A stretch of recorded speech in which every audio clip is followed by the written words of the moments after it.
Assalamualaikum warahmatullahi wabarakatuh.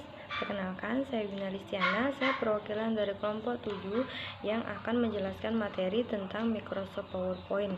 Namun sebelum kita lanjut ke materi, saya akan memperkenalkan terlebih dahulu nama-nama dari anggota saya. Yang pertama, Dwi Wulandari.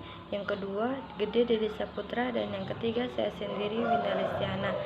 Kemudian, mari kita lanjut ke materi.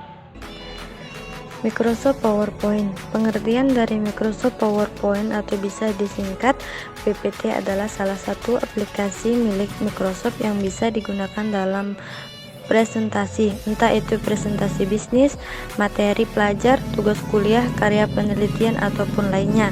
Dengan menggunakan PowerPoint diharapkan para audiens lebih mudah menangkap apa yang disampaikan pembicara dalam sebuah rapat, kelas, seminar, ataupun workshop.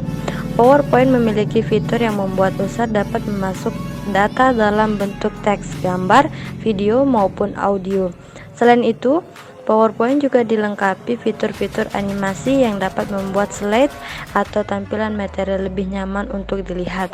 Pengertian Microsoft PowerPoint adalah program andalan Microsoft yang dituju untuk membantu menggunakan mempresentasikan sebuah karya, hasil, ataupun dokumen. Yang kedua, fungsi Microsoft PowerPoint. Fungsi Microsoft PowerPoint adalah salah satu program besutan Microsoft yang dibuat untuk membantu mempresentasikan hasil kerja Anda. Di program ini, pengguna dapat menggunakan slide untuk memaparkan informasi kepada para audiens. Lebih lanjut, Microsoft PowerPoint juga dapat digunakan untuk memaparkan hasil yang berasal dari beragam tipe dokumen, baik angka, kata, hingga gambar. Manfaat PowerPoint itu ada dua. Yang pertama, meningkatkan kepercayaan diri.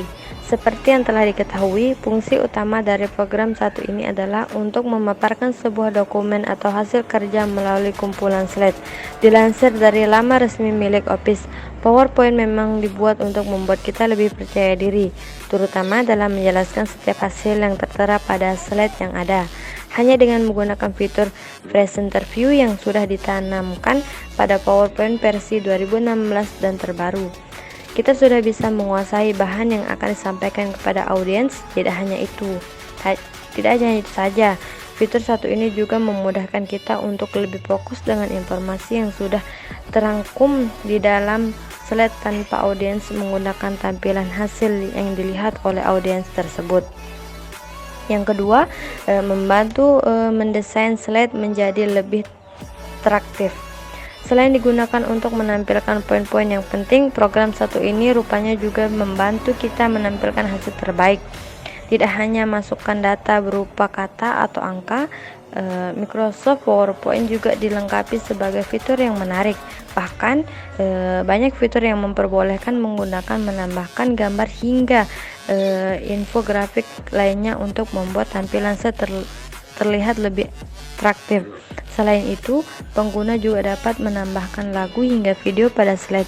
Membuat slide yang menarik ini pun bisa langsung dilakukan saat menjalankan program PowerPoint tanpa membuka program lain.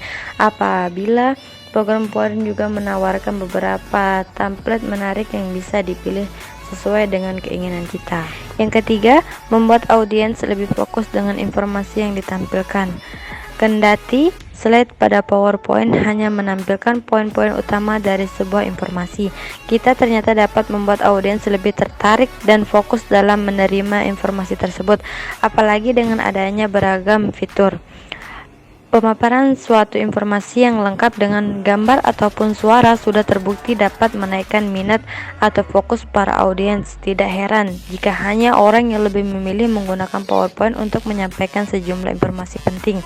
Meski 3 poin manfaat di atas menjadi Microsoft PowerPoint seperti sebuah program yang tampak celah, tetapi segala hal memiliki sisi baik dan buruknya masing-masing. Sayangnya, hukum alam tersebut berlaku pula pada Microsoft PowerPoint. Kemudian, kekurangan PowerPoint. Presentasinya dengan membutuhkan waktu persiapan yang cukup menyita tenaga dan waktu.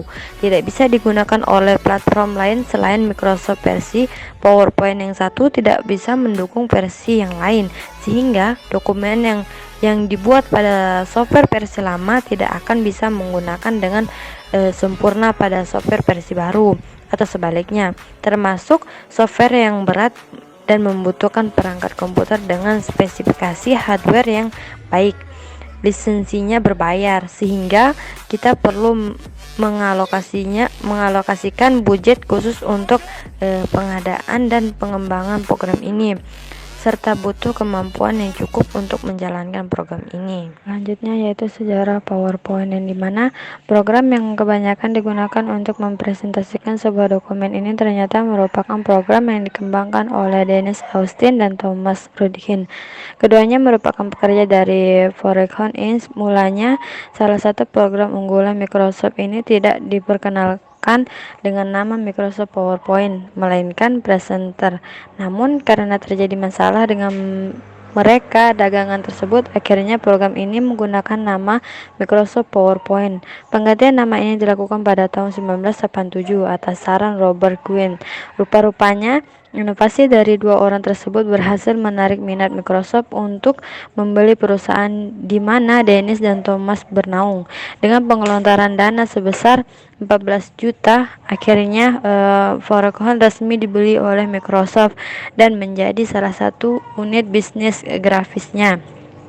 Sejarah saat itu, Foxconn menjadi salah satu unit bisnis yang terus mengembangkan sejumlah software dan program menarik. Microsoft PowerPoint sendiri pertama kali diluncurkan pada tahun 1990 bersamaan dengan perilisan Windows 3.0.